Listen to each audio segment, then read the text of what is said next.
Welcome to the Funny Indian podcast number 8, and this is the video number 4. So I'm your host, Rajiv Satyal of funnyindian.com and also of desiyu.com, a site that encompasses a bunch of Desi content. Desi is just a broad word for South Asian, sort of Indian, Pakistani, Bangladeshi, Sri Lankani, whatever.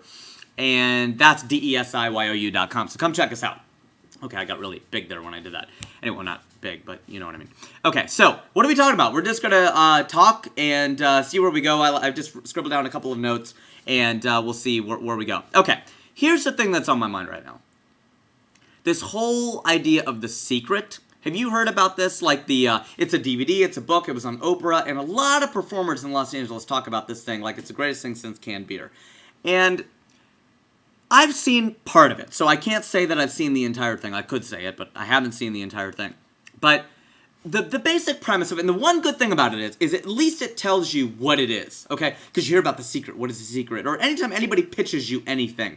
Like, I remember this happened all the time in corporate America. Like, a supplier would come, sit down with us, and tell us about this great new system they have, and how it's going to solve all our problems, and make us more efficient, and streamline processes, and all this kind of stuff. And at the end of the presentation of like an hour and a half, you're like, yes, but what is it?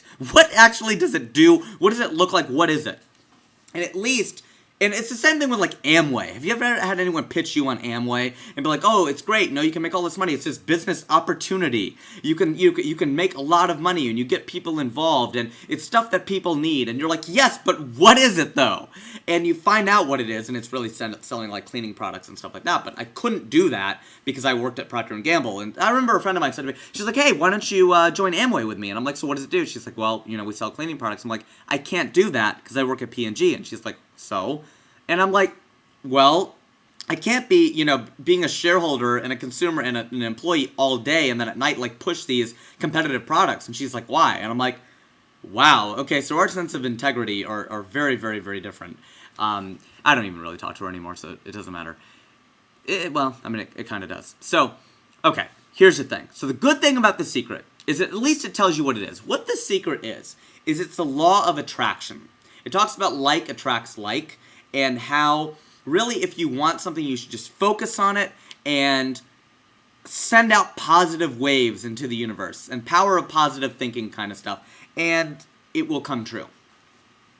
Okay, well, I've got a problem with that, because I'm an engineer, I'm a scientist, somewhat of a physicist, and here's the thing, like doesn't attract like, okay? Did you ever remember playing with magnets? You know, north and north don't go together, and south, you know, it's north-south. It's like attracts dislike. Like opposites attract. So the whole like attracts like thing is bogus, okay? It's not true. It doesn't make scientific sense. They show you all these diagrams in the movie and all this stuff. Oh, look at how it works. No, it doesn't, okay? That's not how it works, all right? It's just like creationism and evolution. Like, you know, people who believe in creationism, why? How can you seriously, like the guy running for president, the Mormon, and I think if he wins, the first question they have to ask him at the press conference is, do Mormons wear multiple wife beaters? The question for me to ask him, though, is how can you honestly really believe the Earth is 6,000 years old? And because people even ask him, okay, do you think then that humans and dinosaurs coexisted? And a lot of the time people say yes. Okay, all right, fine. You think humans and dinosaurs coexisted. We're not even going to talk about how the fact is that the dinosaurs probably would have smashed all the humans. Let's talk about this. A lot of people wrote down stories, okay, about what happened at that time and this and that. There's no mention of these dinosaurs in any of these stories. Do you not think that if you were writing a story and there was like a 100-foot terrible lizard standing over you, that might enter some of the stories? Like, that might be some incidental thing that you might decide to mention at some point?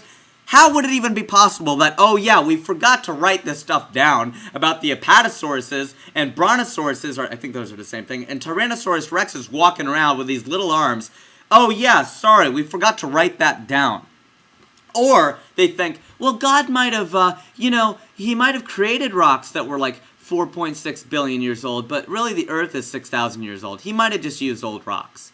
Yeah. He used old rocks. That's what he did. Because he's got one project to do, and he's God, and he can't just make new rocks. So he has to start this, like, science experiment of, like, hand-me-down rocks? What? No. It doesn't work that way. He doesn't have any older brothers. It doesn't matter. He can create new rocks. It doesn't make any sense. I wasn't really going to talk about creationism, but as you can see, it's a topic near and dear to my heart.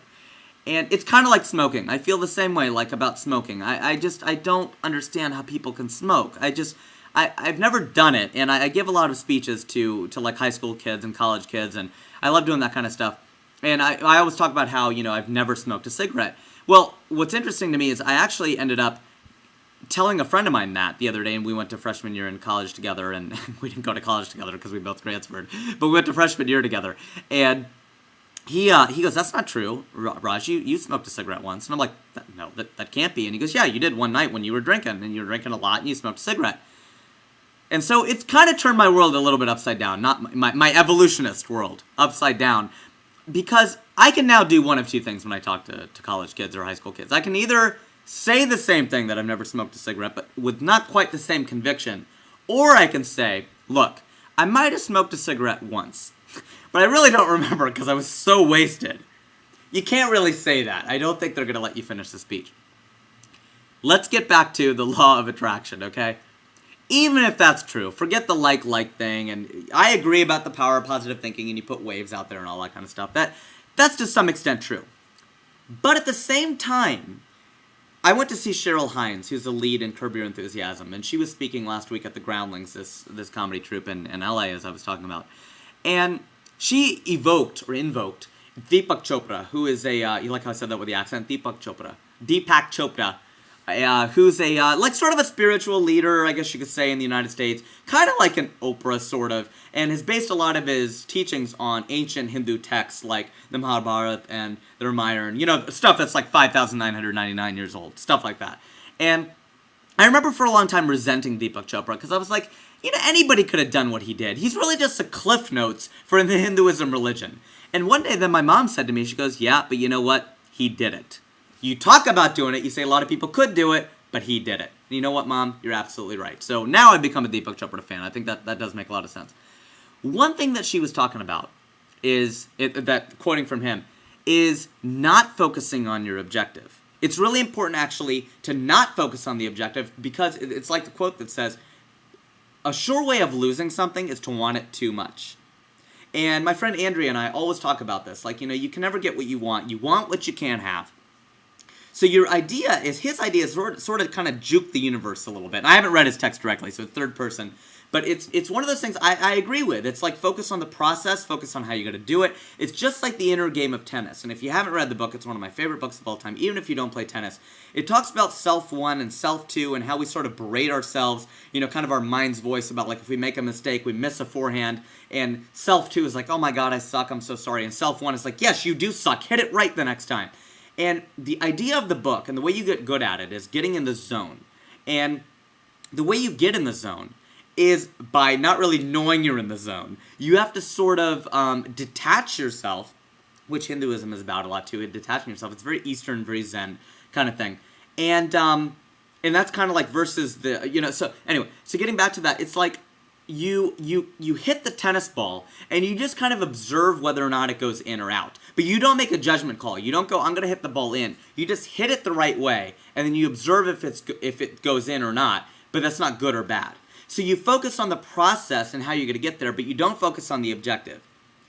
So my question is this: which one is it? Is it the law of detachment, or is it the law of attraction? What is the one that works? Because the law of attraction to me sounds very Western. Make it happen, just do it, stay focused on the goal.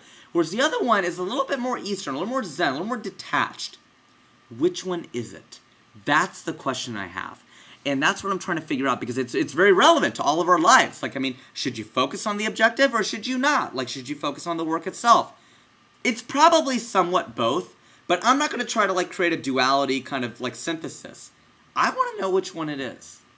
That's the thing. So I'm going to stop there, ruminate on that one, and post comments, get back to me. I'd really love to know what you think about this one. And I want to give a shout out to my friend Rohit Chandra in Chicago, because he's the one who sort of inspired me to get these things up and running again, because he's like, hey, what happened to your podcast? I used to listen to it. So even if just one person does, that's great enough for me. I've been Rajiv, Satyal, still am, of funnyindian.com and also theyseeyou.com. Thanks very much. Tune in soon when we do this again. Today is May 22nd, 2007. I enjoyed this. Take care of yourselves and each other. Why not?